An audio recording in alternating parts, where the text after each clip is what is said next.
પર લાઇક્સ મેળવવાના ચક્કરમાં લોકો ભાન ભૂલીને રીલ્સ બનાવતા હોય છે, એ હદે કે રીલ્સના ચક્કરમાં અનેક લોકોને પોતાનો જીવ ખોવાનો પણ વારો આવ્યો છે। જો કે આવી જોખમી રીલ્સ બનાવનારાઓએ પર ન પરંતુ રીલ્સ જોવાનો પણ ક્રેઝ ધરાવનારાઓ પર પણ જોખમ તોડાઈ રહ્યું છે। જેમ કેટલાક લોકોને રીલ્સ બનાવવાનું વળગણ હોય છે, તેમ કેટલાક લોકોને રીલ્સ જોવાનું પણ વળગણ હોય છે। એમાં પણ હેલ્થની ટિપ્સ આપતી રીલ્સ સૌથી વધુ જોવાતી હોય છે અને લાઇક્સ પણ અપાવતી હોય છે। પરંતુ જો આવી જ રીલ્સ જોઈને તમે તેના નુસ્ખા અજમાવતા હો તો તે તમને ભારે પડી શકે છે। તે તમારું સ્વાસ્થ્ય સુધારવાને બદલે બગાડી પણ શકે છે। આજકાલ મોટાભાગે રીલ્સમાં બીમારીઓની સારવારની ટિપ્સ અપાતી હોય છે। ફિટનેસથી લઈને તમામ અલગ અલગ બીમારીની માહિતી આપવામાં આવતી હોય છે। સાથે જ વજન ઘટાડવાના ઉપાયો પણ બતાવવામાં આવે છે। ઔષધિઓના નામ પણ આપવામાં આવે છે અને સ્વસ્થ રહેવાના સૂત્ર પણ અપાય છે।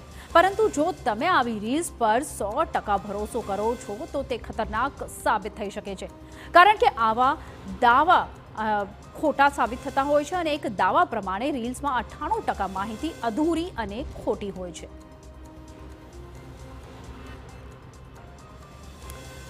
MyFitnessPal અને ડબલિન સિટી યુનિવર્સિટી એ આ અંગે એક આંતરરાષ્ટ્રીય સંશોધન કર્યું છે। આ અભ્યાસને આધારે દાવો કરાયો છે કે ન્યુટ્રિશન અને ડાયટ વિશે માત્ર 2% વિડીયોઝ સાચી જાણકારી આપતા હોય છે અને 98% રીલ્સમાં ખોટી માહિતી આપવામાં આવતી હોય છે। એટલે કે તમારી પાસે પહોંચતા 100માંથી માત્ર 2 જ વિડીયો સાચી જાણકારી આપતા હોય છે।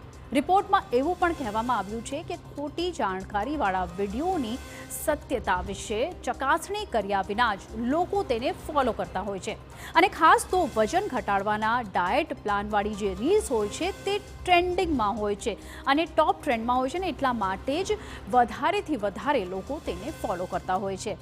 તો આ જ વાત લોકોને સ્વાસ્થ્ય માટે જોખમી સાબિત થઈ રહી છે।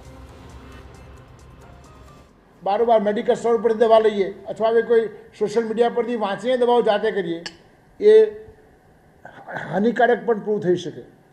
માનો કે કોઈ કિડનીના પેશન્ટ છે તો એના માટે ડાયાબિટીસનો રોગ હોય, કિડનીનો રોગ હોય તો એમાં એક ખોરાકની ચોક્કસ માત્રા શું લેવી, કયો ખોરાક લેવો, કયો ખોરાક ન લેવો, કયું ફળ ખાવું, કયું ફળ ના ખાવું, કિડની દાદીને ફળ ખાવાની જ ના પાડીએ કે તારે ફળ નહીં ખાવાના। તો આ બધી બાબતો 11 વર્ષ ભણીએ ને ત્યારે આંખો પાછળ આવી જાય ત્યારે ડૉક્ટર બનાવે છે। તો સૌને વિનંતી છે કે જે કોઈ એક્સપર્ટ છે એની સલાહ માનીએ, બાકી લેભાગુ માણસો અથવા જે અજાણ્યા છે તમારાથી એની સલાહ માનીને મહેરબાની કરીને આવા પ્રોટીન સપ્લિમેન્ટ કે કોઈ પણ જાતની દવા લેવી જોઈએ નહીં। હવે અહીં સવાલ એ થાય છે કે તમે તમારી સારવાર કોની પાસે કરાવો છો? ડૉક્ટર સાહેબ પાસેથી કે પછી રીલ સાહેબ પાસેથી? લોકો ડિગ્રીધારી ડૉક્ટર્સને બદલે અધૂરી જાણકારીવાળી રીલ્સ પર ભરોસો કરી રહ્યા છે। એટલું જ નહીં, લોકો આવી રીલ્સ અને સોશિયલ મીડિયા પરથી જાણકારીઓ મેળવીને પ્રોટીન સપ્લિમેન્ટ્સ પણ લેતા હોય છે, પરંતુ ઘણીવાર આ જ વાત તમારા જીવનને જોખમમાં પણ મૂકી શકે છે। પ્રોટીન એ બોડી માટે જરૂરી છે, ખૂબ જરૂરી છે, પણ આજકાલ જે યુવા પેઢી આ વસ્તુમાં કે એક્સરસાઇઝ કરવાનું અને જ્યાં ત્યાં તમે જીમમાં કેમ જશો તો યંગ જનરેશનના લોકો આ તરફ ખૂબ વળ્યા છે। નોર્મલ જે આપણને કુદરતે આપેલું છે એ બધું ખાઈએ તો આપણા બોડી માટે ખરેખર સ્વાસ્થ્યપ્રદ હોય છે, પણ જ્યારે તમે આવું supplements in the form of unauthorise કે ભાઈ ડૉક્ટરે તમને પ્રિસ્ક્રાઇબ નથી કર્યું અને એ છતાં પણ તમે આડે અવડે લોકોની વાતો સાંભળીને કે આવી રીતે તમારા મોબાઈલ્સમાં કે વિડીયોઝ જોઈને જ્યારે તમે ફોલો કરો છો તો એ ડેફિનેટલી હાનિકર્તા હોઈ શકે છે।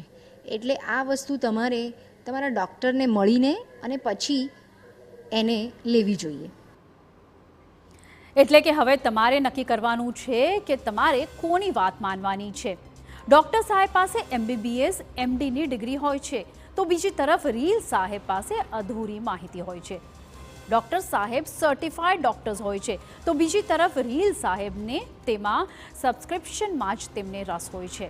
ડૉક્ટર સાહેબ દર્દીની યોગ્ય તપાસ બાદ સારવાર કરે છે તો રીલ સાહેબ તપાસ વિના જ બીમારી દૂર કરવાની ગેરંટી આપે છે। ડોક્ટર્સનું ફોકસ દર્દીની સારી સારવાર પર હોય છે, જ્યારે રીલ સાહેબનું ફોકસ તેમના વિડીયો શેરિંગના લાઇક્સ વધારવામાં જ હોય છે. એક તરફ ડોક્ટર્સ પાસે સંપૂર્ણ જાણકારી હોય છે અને અસરકારક ઔષધિ, તો બીજી તરફ રીલ સાહેબ પાસે તો ઔષધિના નામે અધૂરી માહિતી. એક તરફ ડોક્ટર મેડિકલ સાયન્સના આધારે સલાહ આપે છે, તો બીજી તરફ રીલ સાહેબ હળવા અંદાજમાં મફતની સલાહ આપે છે અને તે સલાહ બાદ લોકોનું શું થશે તેની પણ તેમને ચિંતા નથી હોતી.